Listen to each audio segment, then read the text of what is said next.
The desert wind howled across the empty landscape as 10-year-old Tommy clutched his torn jacket closer to his thin body. His bare feet were cracked and bleeding from walking on the hot sand for days. The boy had been wandering alone since his parents died from fever in their small wagon 3 weeks ago. All he had left in the world was his faithful donkey, Patches, and the few coins hidden in his shoe. Tommy's stomach growled loudly as he searched the horizon for any sign of help. The sun was setting, painting the sky orange and red but bringing no comfort to the hungry child. Patches, his gray donkey with white spots, walked slowly beside him. The animal was just as tired and thirsty as Tommy, but never complained or tried to run away. The donkey had belonged to Tommy's father, who used it to carry supplies when they traveled from town to town looking for work. Now Patches was Tommy's only friend and companion in this harsh world. The boy often talked to the donkey, telling it about his fears and hopes, and Patches would respond with gentle sounds that made Tommy feel less alone. As darkness began to fall, Tommy spotted something unusual in the distance. A thin trail of smoke was rising from behind some rocks. His heart jumped with hope. Maybe it was a campfire, and maybe whoever made it would share some food or water. Tommy had learned to be careful of strangers, but he was so hungry and thirsty that he decided to take the risk. He guided Patches toward the smoke, moving carefully and quietly. As they got closer, Tommy could see the orange glow of a fire. He heard no voices, which made him both relieved and worried. He crept forward until he could see around the rocks. Sitting alone by the fire was a man unlike anyone Tommy had ever seen. The stranger had long black hair tied back with a leather band, and his skin was dark and weathered by the sun. He wore simple clothes made of animal hide and had a serious, calm expression on his face. Tommy had heard stories about Apache warriors from other travelers, and he was sure this was one of them. The man was roasting a small rabbit over the fire, and the smell made Tommy's mouth water. But the boy was scared. Everyone said Apache people were dangerous and would hurt white children. Tommy wanted to run away, but his legs felt weak from hunger, and Patches was too tired to move quickly. Just then, the Apache man looked up and saw Tommy watching from behind the rocks. Their eyes met for a moment that felt like forever. Tommy expected the man to shout or reach for a weapon, but instead, the stranger simply nodded once and went back to cooking his food. Tommy stood frozen, not knowing what to do. The Apache man continued to ignore him, turning the rabbit on a stick and adding small pieces of wood to the fire. The wonderful smell of cooking meat filled the air, making Tommy's stomach hurt with hunger. After what felt like hours but was probably only minutes, the Apache man spoke. His voice was deep and quiet, and he spoke in broken English. "Boy hungry," he said without looking up. It wasn't a question but a statement of fact. Tommy nodded even though the man wasn't looking at him. "Yes, sir," he whispered, his voice cracking from thirst. The Apache man pulled the rabbit from the fire and tore it in half. He placed one half on a flat stone and pushed it toward Tommy's side of the fire. Then he gestured for the boy to come closer. Tommy hesitated. Everything he had been told warned him against trusting an Apache warrior. But the man's actions seemed kind, and Tommy was desperate. He slowly led Patches around the rocks and approached the fire, ready to run if needed. The Apache man watched Tommy sit down but said nothing more. He began eating his half of the rabbit while Tommy stared at the food in front of him. The boy was so hungry he wanted to grab the meat and eat it all at once, but something made him pause. "What about Patches?" Tommy asked, pointing to his donkey. "He's hungry too." For the first time, the Apache man smiled slightly. He reached into a leather bag beside him and pulled out some dried grass and a handful of seeds. He placed them on the ground near Patches, who immediately began to eat. Only then did Tommy begin to eat his share of the rabbit. It was the most delicious food he had ever tasted, even though it was plain and had no salt or spices. The Apache man also shared water from his leather pouch, which tasted better than any drink Tommy could remember. As they ate in silence, Tommy studied the Apache man's face. He didn't look mean or scary like the stories described. His eyes were tired, and there were lines around them that suggested he had seen many difficult things. Sometimes the man would glance at Tommy with what looked like sadness or understanding. When they finished eating, the Apache man spoke again. "You travel alone, boy. Where are your people?" Tommy's eyes filled with tears as he explained about his parents dying and how he had been wandering for weeks. The Apache man listened without interrupting, his expression growing more serious as Tommy told his story. "This land dangerous for small boy," the man said when Tommy finished. "Many bad men. Wild animals. No water for many miles," Tommy nodded. He had already learned how dangerous the desert could be. "I don't know where to go," he admitted. "I just keep walking and hoping to find a town or someone who might help." The Apache man was quiet for a long time, staring into the fire. Finally he said, "I also travel alone. My people they far away. Maybe we travel together for short time. Safer for boy." Tommy felt a mix of relief and fear. He wanted help, but he worried about what other people would think if they saw him with an Apache warrior. Then he remembered that he had no other choice. Without help, he and Patches would probably die in the desert. "Okay," Tommy said quietly. "Thank you for sharing your food." The Apache man nodded. "We rest now. Tomorrow we walk. I know place with water, maybe 2 days from here." As Tommy curled up next to Patches for warmth, he thought about how strange his life had become. A few hours ago he was alone and dying of hunger. Now he was traveling with an Apache warrior who had shown him more kindness than any white person had since his parents died. The fire crackled softly as both the man and boy settled down to sleep. Tommy felt safer than he had in weeks, even though he knew many people would say he was in terrible danger. Sometimes, he thought as he drifted off to sleep, the stories people tell aren't always true. Tommy woke before sunrise to find the Apache man already awake, carefully putting out the fire with sand. The man moved silently like a shadow in the early morning light. He had packed his few belongings and was ready to travel. "We go now," the man said simply. "Cool morning better for walking. Sun later will be very hot." Tommy stretched his sore muscles and checked on Patches. The donkey looked much better after eating and resting. Tommy realized he didn't even know the Apache man's name, and he felt embarrassed to ask after traveling together all night. As if reading his thoughts, the man said, "My name is Ayana. It means eternal blossom in my language. You can call me that or just call me friend." "I'm Tommy," the boy replied. "And this is Patches. Thank you for helping us, Ayana." Ayana nodded and began walking toward the rising sun. Tommy and Patches followed behind. The Apache warrior moved at a steady pace that wasn't too fast for the boy and donkey, but covered good ground. Tommy noticed that Ayana often stopped to look at the ground, the sky, and the plants around them. "What are you looking for?" Tommy asked during one of these stops. "Many things," Ayana replied. "Signs of water, tracks of animals or men, plants that can be food or medicine. The land tells stories if you know how to listen." As they walked, Ayana began teaching Tommy about the desert. He showed him which cactus plants held water inside, how to tell direction by looking at the sun and stars, and which animal tracks meant danger or safety. Tommy was amazed by how much Ayana knew about surviving in this harsh place. "My people have lived in this land for many generations," Ayana explained. "We learn from our fathers and grandfathers who learned from their fathers and grandfathers. The desert is not our enemy if we understand it." By midday, the sun had become unbearably hot. Ayana led them to a small cave in the rocks where they could rest in the shade. He shared more water and some dried meat he had in his pack. Tommy was grateful but worried about taking too much of Ayana's supplies. "Don't worry about food," Ayana said, seeming to read Tommy's thoughts again. "I know where to find more. The desert provides for those who know its secrets." While they rested, Tommy asked Ayana about his family and why he was traveling alone. The Apache man's face grew sad as he explained that his tribe had been forced to move to a reservation far away. He had been away hunting when it happened and returned to find his village empty.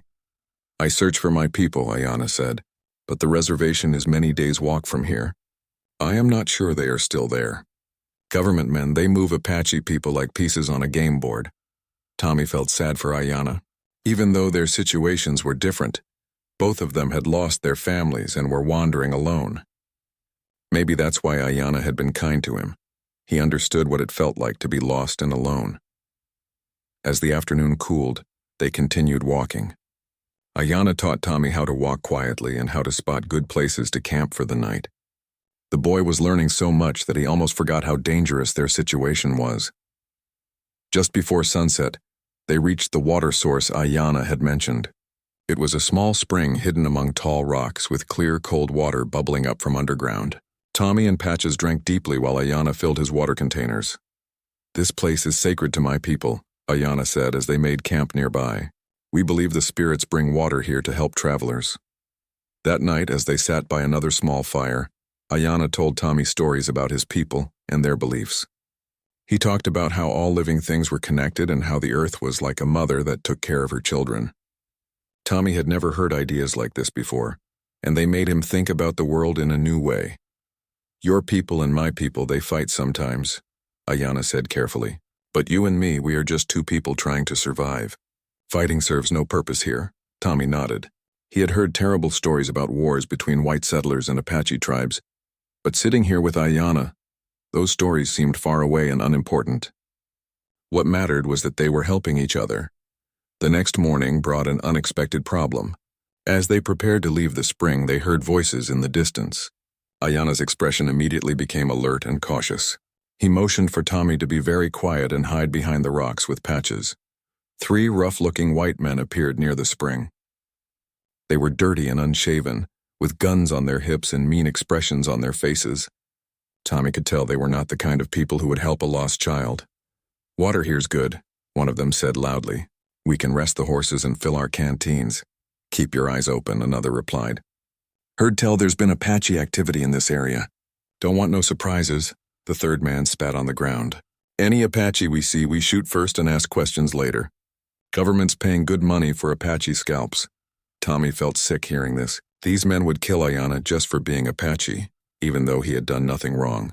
The boy looked at his friend, who was crouched silently beside him, listening to every word. Ayana whispered in Tommy's ear, We wait. They will leave soon. Do not move or make sound. But Patches chose that moment to shift his position and his hoof knocked against a small rock. The sound wasn't loud, but in the quiet desert morning it carried to the men at the spring. What was that? One of them called out, drawing his gun. Probably just a rabbit or something, another said. But he also had his hand on his weapon. Let's check it out to be sure, the third man said. Can't be too careful in Apache country. Tommy's heart pounded as he heard the men walking toward their hiding place.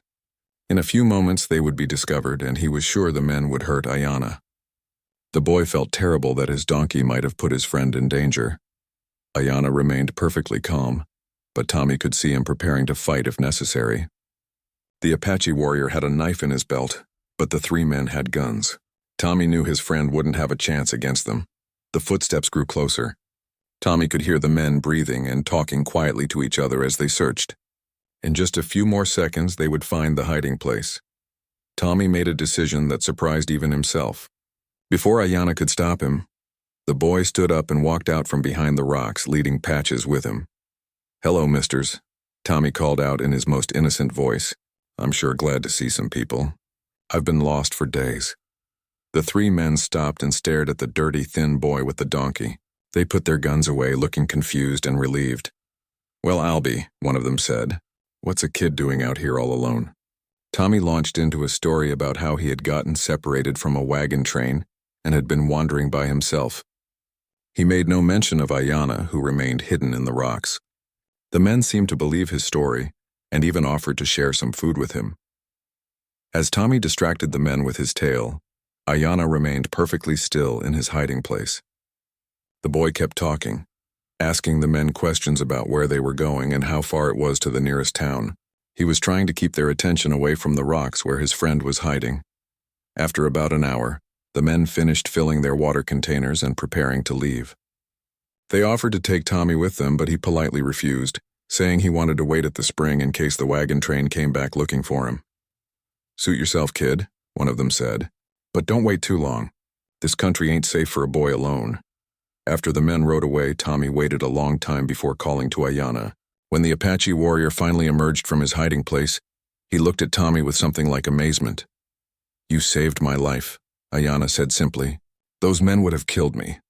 Tommy felt embarrassed by the praise. You saved my life first by sharing your food. I just did what felt right. Ayana placed his hand on Tommy's shoulder. You have brave heart, Tommy, and you think quickly when there is danger. These are good qualities for surviving in this land. As they continued their journey that day, Tommy felt that something had changed between him and Ayana. They were no longer just 2 strangers helping each other. They had become true friends who would risk their lives for one another. For 3 more days, Tommy and Ayanna traveled together across the desert landscape. Each day brought new lessons for Tommy as Ayanna continued teaching him survival skills. The boy learned to find edible roots, to predict weather changes by watching clouds, and to move silently across different types of ground. Their friendship grew stronger with each passing day. Tommy discovered that despite the stories he had heard, Ayanna was gentle, wise, and had a quiet sense of humor. The Apache warrior would sometimes smile at Tommy's questions, or the way the boy talked to Patches as if the donkey could understand every word. Ayanna also learned about Tommy's life before his parents died. The boy told him about the small farm where they had lived, how his father taught him to care for animals, and how his mother would sing songs while she cooked. These stories seemed to make Ayanna sad, but he listened carefully to every word. "Family is the most important thing," Ayanna said one evening, as they watched the sunset. "When we lose family, we must find new family. Sometimes it comes from unexpected places." Tommy nodded, understanding that Ayanna was talking about both of them. Neither had their real families anymore, but they had found something like family in each other. On the 4th day of their journey together, they saw smoke rising in the distance. Unlike the thin trail from a campfire, this was thick, dark smoke that filled the sky. Ayanna's expression became grim as he studied the smoke. "That is not cooking fire," he said. "Something burns that should not burn." As they got closer, they could see that the smoke was coming from what had once been a small ranch. The wooden buildings were still smoldering and there were no signs of life anywhere. Ayanna approached cautiously, motioning for Tommy to stay back with Patches. After checking the area carefully, Ayanna called Tommy forward. The sight that greeted them was heartbreaking. The ranch house, barn, and other buildings had been burned to the ground. Scattered around the property were the belongings of a family: burned furniture, broken dishes, children's toys blackened by smoke. "Who did this?" Tommy asked, his voice barely above a whisper. Ayanna knelt down and examined the ground carefully. "Many horses," he said after a moment. "Maybe 20 men, perhaps more. They came at night, I think." Tommy looked around at the destruction and felt sick. "Where is the family that lived here?" "Gone," Ayanna said simply. "I hope they escaped, but—" He didn't finish the sentence, but Tommy understood what he meant. As they searched through the ruins for anything useful, they found evidence that a family with children had lived here. There were the remains of a small wooden rocking horse, burned books that might have been school books, and scraps of fabric that had once been clothing. In what had been the barn, they made a sad discovery. 3 horses lay dead, apparently shot. But near the back of the barn, they found something that gave them hope: fresh hoof prints leading away from the ranch, heading toward the mountains. "Some horses escaped," Ayanna observed. "Maybe family escaped too." Tommy wanted to believe this was true. The idea that a whole family might have been killed was too terrible to think about. As they prepared to leave the burned ranch, Tommy noticed something else in the dirt near the house. "Ayanna," he called, "look at this." Scattered around the yard were many different boot prints and horseshoe marks. But they also found something else: moccasin prints and unshod horse tracks. Ayanna studied these tracks for a long time, his face growing increasingly troubled. Finally, he stood up and looked at Tommy with a serious expression. "This is bad," he said. "These tracks, they are made to look like Apache attacked this place. But I know Apache tracks, and these are not right. Someone wants people to think Apache did this." Tommy didn't understand at first. "What do you mean?" "White men did this," Ayanna explained. "But they put on moccasins and used horses with no shoes to make it look like Apache raid. They want soldiers and cowboys to come after my people for something we did not do." The full meaning of this hit Tommy like a punch to the stomach. Not only had innocent people been hurt or killed, but Ayanna's people would be blamed for it. This would give the army and men like the ones they had hidden from at the spring an excuse to hunt Apache people. "That's not fair," Tommy said angrily. "Your people didn't do anything wrong." Ayanna nodded sadly. "Fairness is not something my people expect anymore. But this will bring much trouble. Soldiers will come looking for Apache to punish. They will not care if they find the right Apache or not." As they traveled away from the burned ranch, both Tommy and Ayanna were quiet and thoughtful. The boy was beginning to understand that the world was more complicated and unfair than he had ever imagined. People would hurt innocent families and then blame other innocent people for their crimes.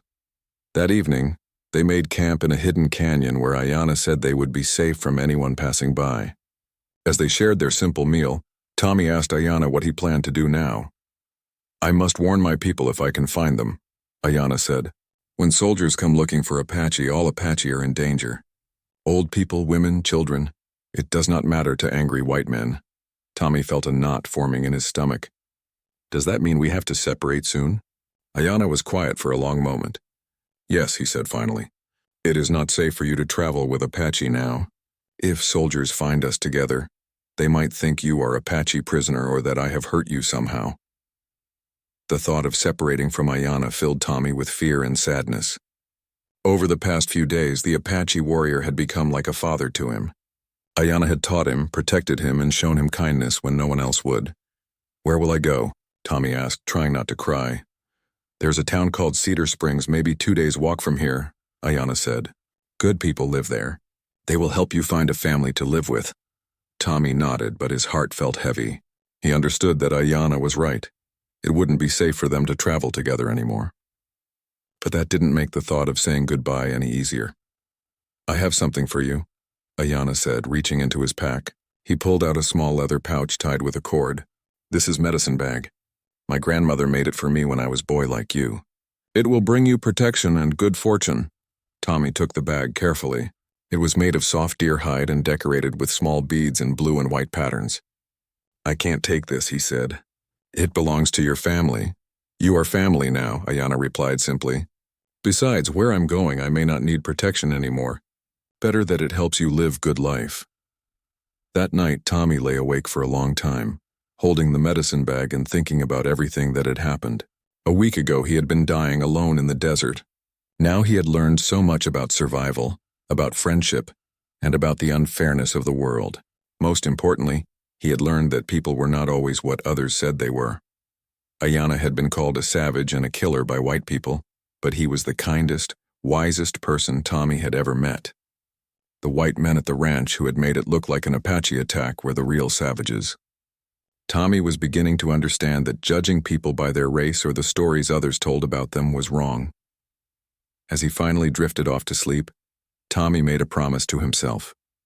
Someday, when he was older and stronger, he would find a way to help people understand the truth about good people like Ayanna. Maybe he couldn't change the whole world, but he could change how he saw it and how he treated others. The medicine bag felt warm against his chest as he slept, and for the first time since his parents died, Tommy had dreams about the future instead of nightmares about the past. The next morning brought the hardest moment of Tommy's young life.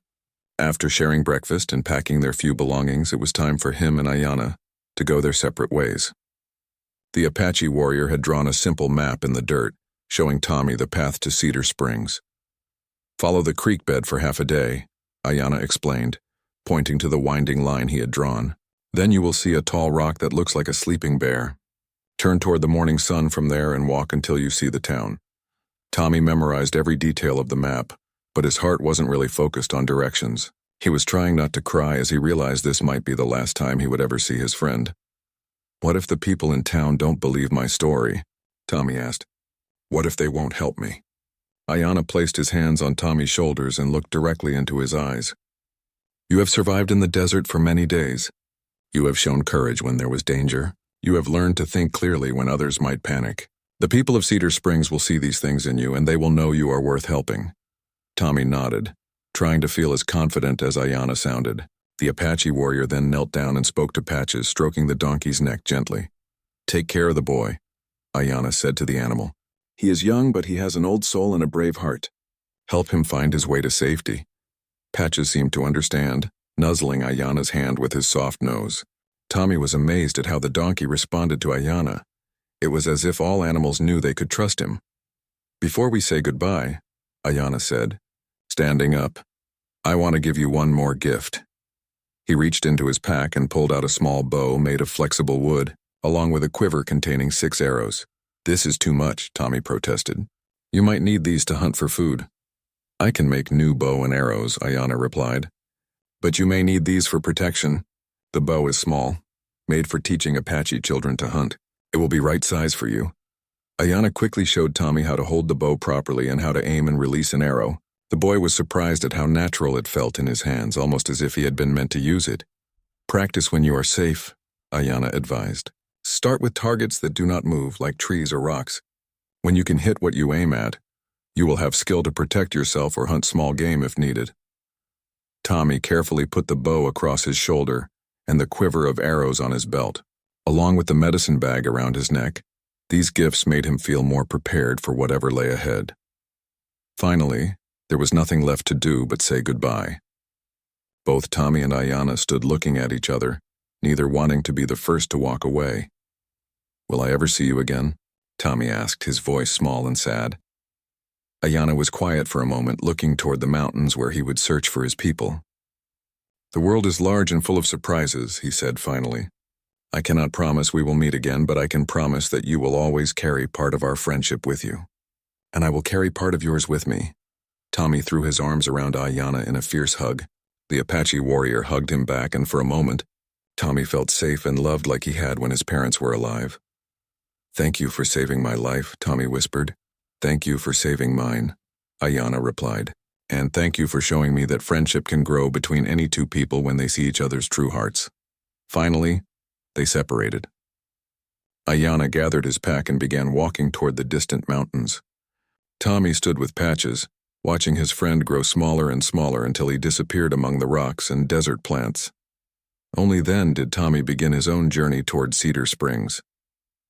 The first few hours were the hardest he had experienced since his parents died. He felt alone again, but this time it was different. He wasn't just sad about losing his family. He was sad about losing the first real friend he had made since becoming an orphan. But as the day went on, Tommy began to notice that Ayana's lessons were still with him. He found himself reading the land the way the Apache warrior had taught him, looking for signs of water, checking the sky for weather changes, and moving quietly through the terrain. When he stopped to rest at midday, Tommy practiced with his new bow. At first his arrows went everywhere except where he aimed them. But he remembered Ayana's patient teaching style and kept trying. By the time he was ready to continue walking, he could hit a large rock about half the time. As evening approached, Tommy spotted the bear-shaped rock that Ayana had described. It really did look like a giant bear sleeping in the desert, with rounded shoulders and a large head. Following Ayana's directions, Tommy turned toward where the sun had risen that morning and continued walking. Just as the last light was fading from the sky, Tommy saw something that made his heart jump with hope. In the distance, tiny points of light twinkled like earthbound stars. It was Cedar Springs, and people were lighting lamps in their windows as night fell. Tommy wanted to run toward the town, but he forced himself to be careful. Ayana had taught him to observe before acting, so he found a hiding place on a small hill overlooking Cedar Springs and studied the town below. It was bigger than he had expected, with at least 30 buildings including houses, shops, and what looked like a church with a tall steeple. The streets were laid out in a neat pattern and everything looked clean and well-maintained. Best of all, Tommy could see people moving around peacefully, going about their evening activities. As he watched, Tommy saw children playing in one of the yards while their parents sat on the porch talking. In another house, a family was eating dinner together, visible through their lit window. The scenes reminded Tommy of the happy times with his own family, and they filled him with hope that he might find a place among these people. But Tommy also remembered that he needed to be smart about how he approached the town. He was dirty, hungry, and probably looked dangerous to people who didn't know his story. If he just wandered into town in the dark, people might be frightened and refuse to help him. Instead, Tommy decided to wait until morning. He found a sheltered spot among some rocks where he and Patches could spend the night safely. He shared the last of his water with the donkey and ate a small piece of dried meat that Ayana had given him. As he lay down to sleep, Tommy held the medicine bag and thought about everything that had happened over the past week. He had nearly died alone in the desert, been saved by an unlikely friend, learned incredible lessons about survival and friendship, and now was about to start a completely new chapter of his life. Tommy didn't know what would happen when he entered Cedar Springs tomorrow. He didn't know if the people would be kind or if they would help him find a new family. But for the first time since his parents died, he felt ready to face whatever came next. Ayana had taught him that he was stronger and smarter than he had ever imagined. The Apache warrior had shown him that friendship could bloom in the most unexpected places, and that people were often very different from the stories told about them. Most importantly, Ayanna had helped Tommy understand that even when terrible things happened, there was always hope for something better. As sleep finally came, Tommy smiled slightly. Tomorrow would bring new challenges, but it would also bring new possibilities. Whatever happened, he would face it with the courage, wisdom, and kindness that his friend had taught him. And somewhere in the mountains, Ayanna was probably looking at the same stars and thinking similar thoughts about the future. Tommy woke at sunrise, feeling nervous but determined. He had decided to approach Cedar Springs early in the morning, when people would be starting their daily activities. This would seem less threatening than appearing in the darkness, and the townspeople would be able to see that he was just a lost child, not a danger. Before entering the town, Tommy did his best to clean himself up. He used some of his precious water to wash his face and hands, and he tried to comb his hair with his fingers. He wanted to make the best impression possible, even though his clothes were still torn and dirty from weeks of travel. Tommy also took time to practice his story. He would tell people the truth about losing his parents and wandering in the desert, but he decided not to mention Ayanna unless absolutely necessary. Given what they had seen at the burned ranch, he knew that any mention of Apache people might cause panic or anger. Leading Patches by a rope he had made from strips of his old shirt, Tommy walked slowly toward the edge of town. His heart was beating fast and his mouth felt dry despite having just drunk water. Everything depended on how the people of Cedar Springs reacted to his arrival. The first person he encountered was an elderly man who was feeding chickens in his backyard. The man looked up in surprise when he saw Tommy and Patches approaching along the dirt road that led into town.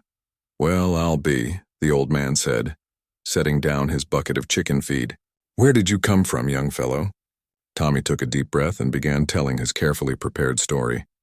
He explained about his parents dying and how he had been walking for weeks looking for help. He made sure to mention that he was willing to work for food and shelter, and that he knew how to take care of animals. The old man listened with growing concern and sympathy. His name was Mr. Peterson, and he had lived in Cedar Springs for over 20 years. When Tommy finished his story, Mr. Peterson shook his head sadly. "That's a terrible thing for a boy to go through," he said kindly, "but you've come to the right place. Cedar Springs takes care of folks who need help, especially children." Mr. Peterson called to his wife, Martha, who came hurrying out of their small house. She was a plump, motherly woman with gray hair and kind eyes that immediately filled with sympathy when she saw Tommy's condition. "Oh, you poor dear," she exclaimed, looking at Tommy's thin frame and ragged clothes. "When did you last have a proper meal?" Tommy couldn't remember exactly, so he just said it had been a long time. Martha immediately took charge, insisting that Tommy come inside for breakfast while Mr. Peterson took care of Patches in their small barn. The Peterson house was simple, but clean and warm. The smell of fresh bread and coffee filled the kitchen, making Tommy's stomach growl loudly.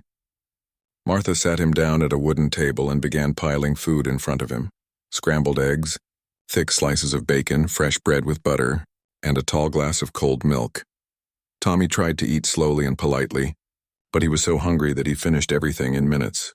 Martha immediately served him more, watching with satisfaction as the boy ate his fill for the first time in weeks. While Tommy ate, Mr. Peterson returned from the barn with good news about Patches. "That's a fine donkey you've got there," he said. "Skinny like you, but healthy and well-trained. He'll be right as rain with some good feed and rest." After breakfast, the Petersons took Tommy to meet the town's unofficial leader, a man named Judge Williams. The judge wasn't really a judge anymore, but everyone still called him that because he had served as the town's magistrate for many years. Now he was the person people went to when they needed help solving problems. Judge Williams was a tall, serious man with white hair and a carefully trimmed beard. He listened thoughtfully as Tommy repeated his story, asking gentle questions about where he had come from and how he had managed to survive alone for so long. Tommy answered as honestly as he could without mentioning Ayanna. He said he had learned some survival skills from his father and had been lucky to find water and occasional food along the way. The judge seemed satisfied with these explanations.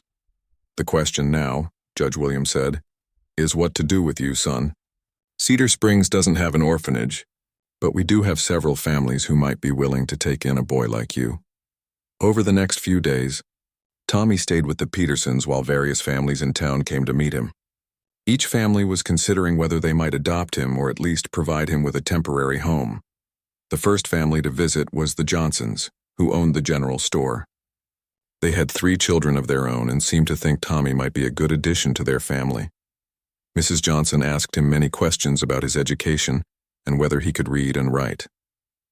Tommy was proud to show that his mother had taught him these skills well. The second family was the Millers, who ran a small ranch outside of town.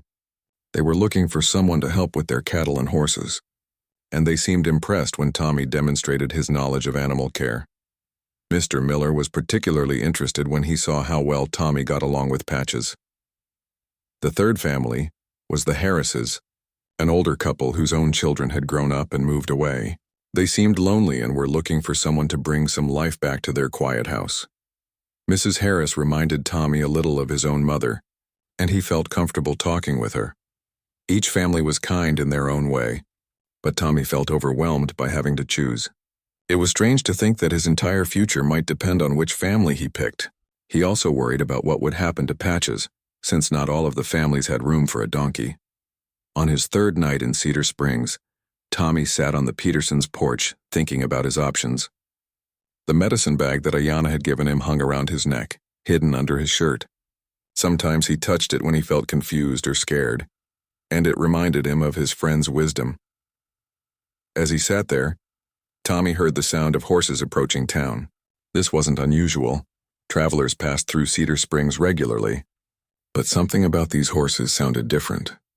There were many of them, and they were moving fast. Soon Tommy could see a large group of riders approaching in the moonlight. There were at least 30 men on horseback, and they looked like they meant business. Some carried rifles, and all of them had the hard, determined expressions of men on a mission. Mr. Peterson came out onto the porch when he heard the horses. "That's Sheriff Morrison from the county seat," he said, squinting at the lead rider. "Wonder what brings him here with so many men." The rider stopped in the middle of town, and Sheriff Morrison dismounted. He was a big man with a mustache and a star-shaped badge on his chest. His voice carried clearly in the night air as he addressed the growing crowd of townspeople who had come out to see what was happening. "Folks, we're tracking a band of Apache raiders who attacked the Henderson Ranch 3 days ago," the sheriff announced. "Burned the whole place down and killed the family. We've been following their trail, and it leads right through this area." Tommy felt his blood turn cold. This was about the burned ranch he and Ayanna had discovered, but the sheriff had the story all wrong. Apache people hadn't attacked that ranch. White men had done it and made it look like an Apache raid. "We need to search the area around your town," Sheriff Morrison continued. "These savages are dangerous and they might be hiding nearby. We also need to ask if anyone has seen anything suspicious. Apache tracks, smoke signals, or strangers passing through." Several townspeople began talking at once, offering to help with the search and sharing stories about Apache raids they had heard about. Tommy noticed that many people seemed excited by the drama, as if hunting Apache people was an adventure rather than a matter of life and death. Judge Williams stepped forward from the crowd. "Sheriff, we haven't seen any signs of Apache activity around here. Cedar Springs is a peaceful town, and our people are always alert to danger." "That's good," the sheriff replied. "But these Apache are clever. They know how to hide and move without being seen. We'll be camping outside your town tonight and searching the surrounding area tomorrow. If anyone remembers seeing anything unusual, even something that seemed unimportant at the time, please come tell me." As the crowd began to break up and people returned to their homes, Tommy sat frozen on the porch. He knew that Ayanna was somewhere in the mountains nearby, probably trying to find his people to warn them about the false accusations. If the sheriff and his men found Ayanna, they would kill him without asking questions. Tommy wanted desperately to help his friend, but he didn't know how. If he told the truth about what really happened at the ranch, would anyone believe him? And even if they did, would it be enough to stop the hunt for Apache people? That night, Tommy lay awake in the Petersons' spare room, holding the medicine bag and thinking about Ayanna. His friend had saved his life and taught him so much about courage and friendship. Now Ayanna was in terrible danger, and Tommy felt responsible for doing something to help. But what could a 10-year-old boy do against 30 armed men who were convinced they were hunting dangerous killers? Tommy didn't know the answer, but he knew he had to try something. Ayanna had risked his life to help a stranger, and now it was Tommy's turn to show the same kind of courage. The next morning, Tommy woke up with a plan forming in his mind. It was dangerous and probably foolish, but he couldn't stand by and do nothing while his friend was being hunted by men who believed lies. During breakfast with the Petersons, Tommy listened carefully as Mr. Peterson talked about the sheriff and his men. They had set up camp just outside town and were preparing to spread out in small groups to search the surrounding mountains and desert. "They seem mighty determined," Mr. Peterson said, shaking his head. "Can't say I blame them after what happened to the Henderson family. Apache raids are a terrible thing." Tommy wanted to scream that it hadn't been an Apache raid, but he forced himself to stay quiet. Instead, he asked innocent questions about where the men planned to search and how long they expected to stay in the area. After breakfast, Tommy asked Mrs. Peterson if he could take Patches for a walk around town to get some exercise. She agreed, thinking it would be good for both the boy and the donkey to stretch their legs. Instead of walking around town, Tommy led Patches to a hill overlooking the sheriff's camp. From this hidden position, he could watch the men prepare for their search. He counted 32 riders, all well-armed and mounted on strong horses. Against such a force, Ayanna wouldn't stand a chance if they found him. Tommy studied the men's movements and listened to their conversations when they passed near his hiding spot. He learned that they planned to split into 4 groups of 8 men each, with the sheriff leading one group personally. They would search different sections of the mountains, looking for tracks, camps, or any other signs of Apache presence. As Tommy watched, an idea began to form in his mind. It was incredibly risky, but it might be the only way to save Ayanna. The plan would require all the skills his Apache friend had taught him, plus a good deal of luck. That afternoon, while the sheriff's men were still preparing their equipment and planning their routes, Tommy told the Petersons he wanted to spend some time alone thinking about which family he should live with. They understood that this was a big decision for him and gave him permission to walk around town by himself. Instead of staying in town, Tommy quietly led Patches out of Cedar Springs and headed toward the mountains where he had last seen Ayanna. He knew he was taking a huge risk. If the townspeople discovered he was missing, they might think he had been captured by Apache raiders. But he had to try to warn his friend. Tommy used all the tracking skills Ayanna had taught him, moving carefully and quietly through the rocky terrain. He looked for signs that his friend might have passed this way: broken twigs, disturbed stones, or the faint marks left by unshod horses. After several hours of searching, Tommy found what he was looking for. In a patch of soft sand near a small stream, he saw the distinctive moccasin prints that Ayanna made when he walked. The tracks were fresh, probably made that morning. Following the trail carefully, Tommy led Patches deeper into the mountains. The tracks led to a narrow canyon that was almost completely hidden from view. As Tommy approached the canyon entrance, he heard a familiar voice call his name softly. "Tommy? What are you doing here?" Ayanna stepped out from behind a large boulder, looking surprised and concerned. He was leading a horse that Tommy hadn't seen before. Apparently he had found or traded for it during his travels. "Ayanna!" Tommy exclaimed, running to his friend. "I came to warn you. There are 32 men from the sheriff's office camped near Cedar Springs. They're hunting for Apache people because of that burned ranch we found." Ayanna's expression grew very serious as Tommy explained about Sheriff Morrison and his men. The Apache warrior listened carefully to every detail, asking questions about the searchers' numbers, weapons, and planned routes. "You should not have come here," Ayanna said when Tommy finished his report. "It is too dangerous for you to be seen with me now. These men will shoot first and ask questions later." "I couldn't just stay in town knowing you were in danger," Tommy replied. "You saved my life and you're my friend. Friends help each other." Ayanna smiled sadly at Tommy's words. "You have brave heart, but this is not your fight. You have chance for good life in Cedar Springs. Do not throw it away for old Apache warrior." "You're not old," Tommy protested. "And you're not just any Apache warrior. You're the best person I've ever known. If they catch you, they'll kill you for something you didn't do." The two friends stood looking at each other in the hidden canyon, both understanding the impossible situation they faced. Ayanna needed to escape before the searchers found him, but 32 mounted men could cover a lot of ground quickly. On foot, even with a horse, Ayanna would have difficulty staying ahead of them. "There might be a way to help," Tommy said slowly, an idea forming in his mind. "But it would be very dangerous for both of us." Ayanna listened as Tommy explained his plan. It was bold and risky, but it might work if they were very careful and very lucky. The plan would require Ayanna to trust Tommy completely, and it would put the boy in serious danger. No, Ayanna said immediately. I will not let you risk your life for me. Find another way back to town and forget you saw me here. There is no other way, Tommy insisted. By tomorrow morning, those men will have searched every hiding place in these mountains. You can't outrun them forever, especially when they know this area better than you do. Tommy could see that Ayanna knew he was right. The Apache warrior had been hoping to find his people and warn them. But with searchers closing in from all directions, his own survival was now in question. Besides, Tommy added, this plan might help both of us. If it works, you'll be safe and I'll have done something important. If it doesn't work... He didn't finish the sentence, but both of them understood what failure would mean. Ayanna was quiet for a long time, thinking about Tommy's proposal. Finally, he looked at the boy with an expression of pride mixed with worry. You have grown much since we first met, Ayanna said. When I found you in the desert, you were a frightened child. Now you think like warrior and act like man. But this plan is very dangerous, I know, Tommy replied. But it's the only chance we have. Will you trust me? Ayanna nodded slowly. I trust you with my life, Tommy. But promise me this.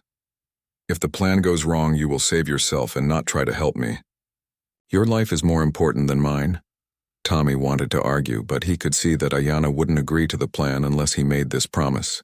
I promise, he said, though he secretly hoped he would never have to keep such a promise.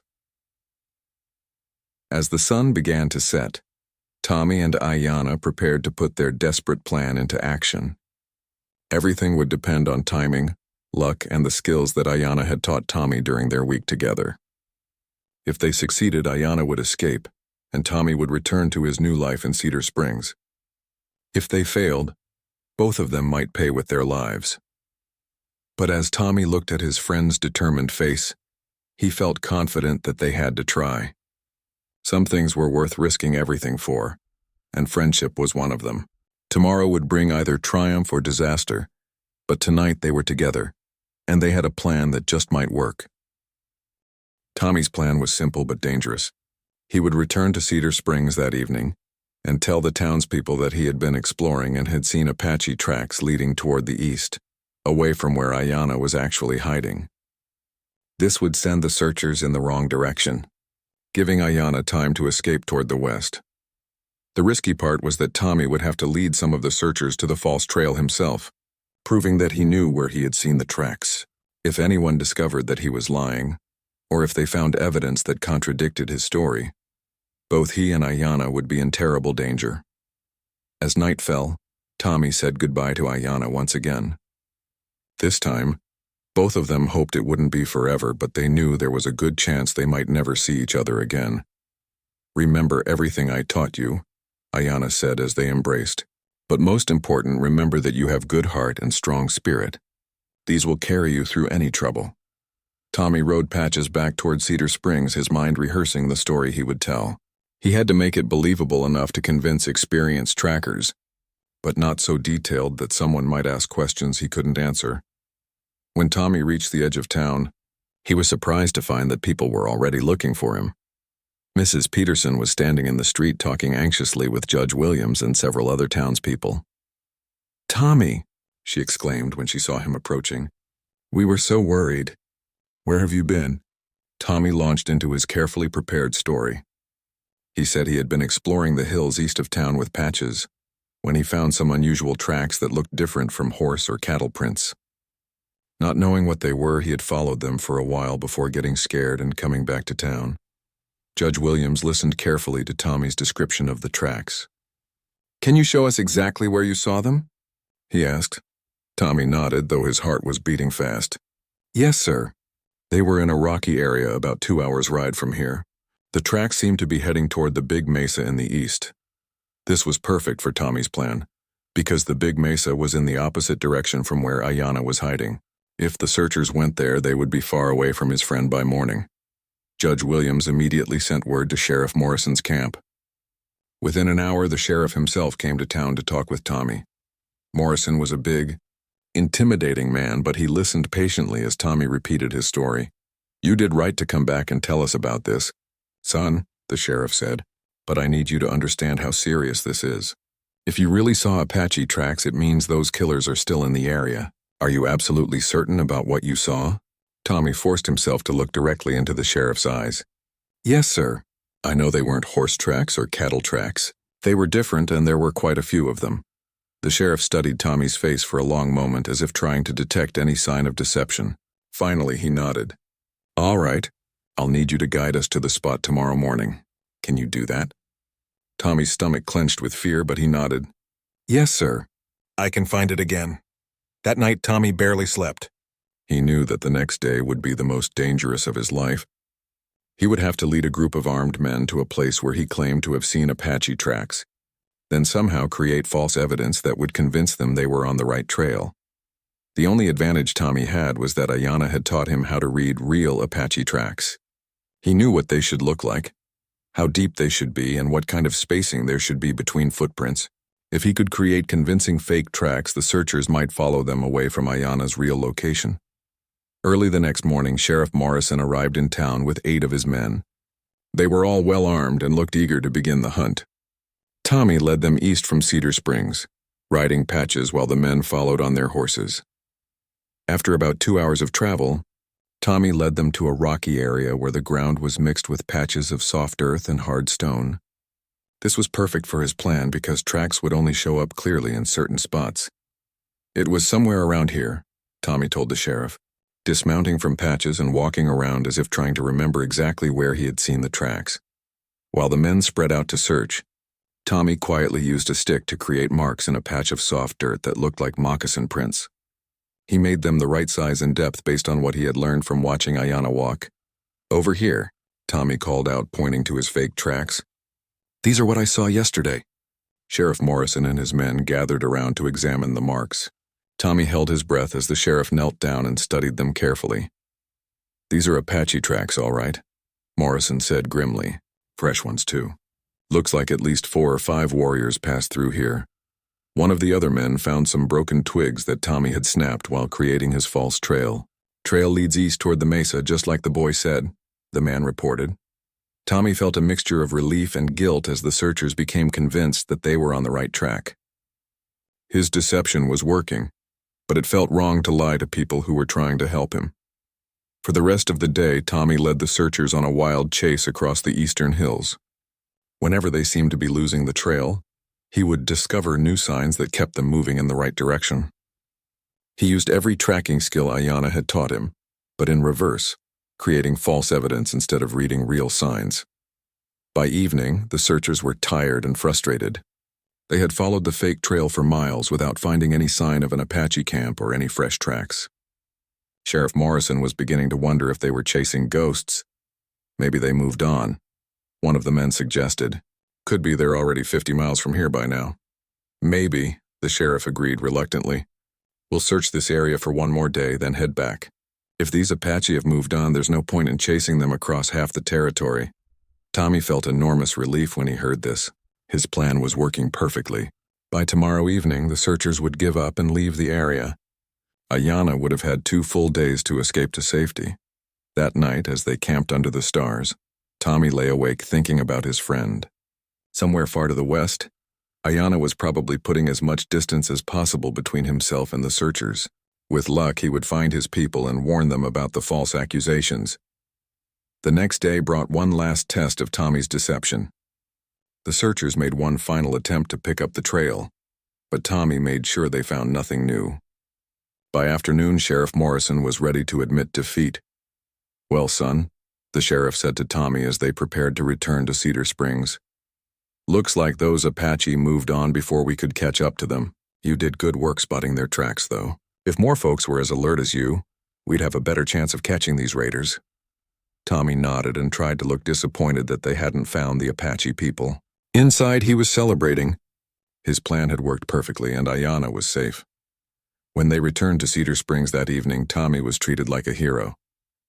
The townspeople praised him for his sharp eyes and his courage in helping the search. Judge Williams even suggested that Tommy might make a good scout or tracker when he got older. Over the next few days, as life in Cedar Springs returned to normal, Tommy made his decision about which family to live with.